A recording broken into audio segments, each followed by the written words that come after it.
Vuoden aggressiivisin juontajakisa on edennyt loppusuoralle. Nyt sinulla on mahdollisuus vaikuttaa. Äänestä omaa suosikkiasi. Kuka heistä tulee silmille, ketä heistä et haluaisi kotiisi.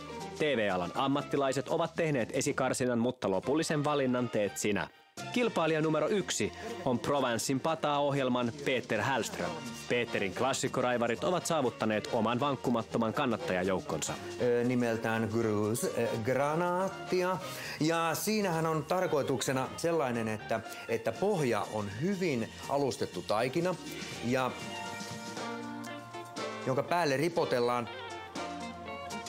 No, tämähän on 10. tuotantokausi, että eikö nyt vittu voisi joku niin kuin yrittää vatkata nämä taikinat vähän paremmin. Eihän näistä jumalauta saa minkäänlaista otetta. Pitäis tästä otetaan, itse laitetaan tänne vähän tätä näin.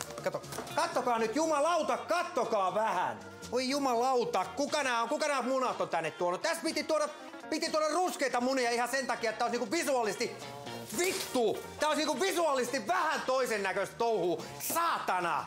Pannaan nämä kuoretkin tänne, kyllähän nämä täällä menee, eihän se kyllä satana, syötetään kuvaryhmälle tämä paska.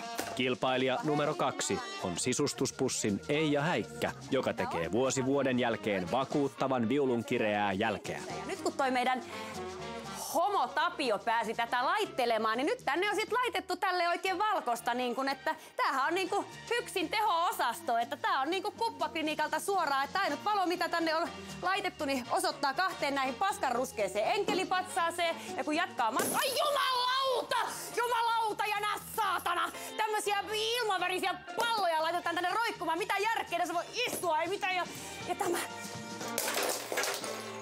Tää on just tätä tiimaripaskaa. Näitä sitten ostetaan ja laitellaan, kyllä! Ja sokerina pohjalle lastenohjelmien haastaja Teppo Sakasti. Armoitettu hermosaha, josta tullaan varmasti kuulemaan vielä paljon. Eikä pelkästään hyvää. Tossa on Pauli Jääpi yksin.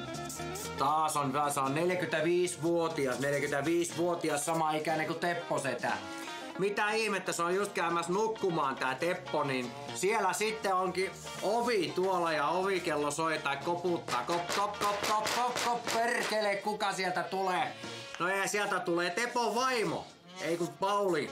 Paulin vaimo tulee, niin on posket punaisena taas olla. Mistä lie tulossa ihan kännissä varmasti, tossa on pullo kädessä ja näin. Ja sitten sieltä kurkkiikin joku, samalla oven avauksella tulee perkele joku tällainen karppaasi, pannaan sille vähän mustaa naamaa, se on nimittäin eri värinen kuin nämä 2 tässä näin. Näillä on syntymässä sellainen pikkunen tällainen erivärinen, mikä liepannaan puoliksi. Näin, niin täällä on pistooli tällä perkele, tällä kaverilla tässä, ja se laskee läpi tosta, että sillä lähtee tonne, aivot lentää saatana tonne seinille noin. Näiltä molemmilta tässä näin ja... Äänestä omaa suosikkiasi.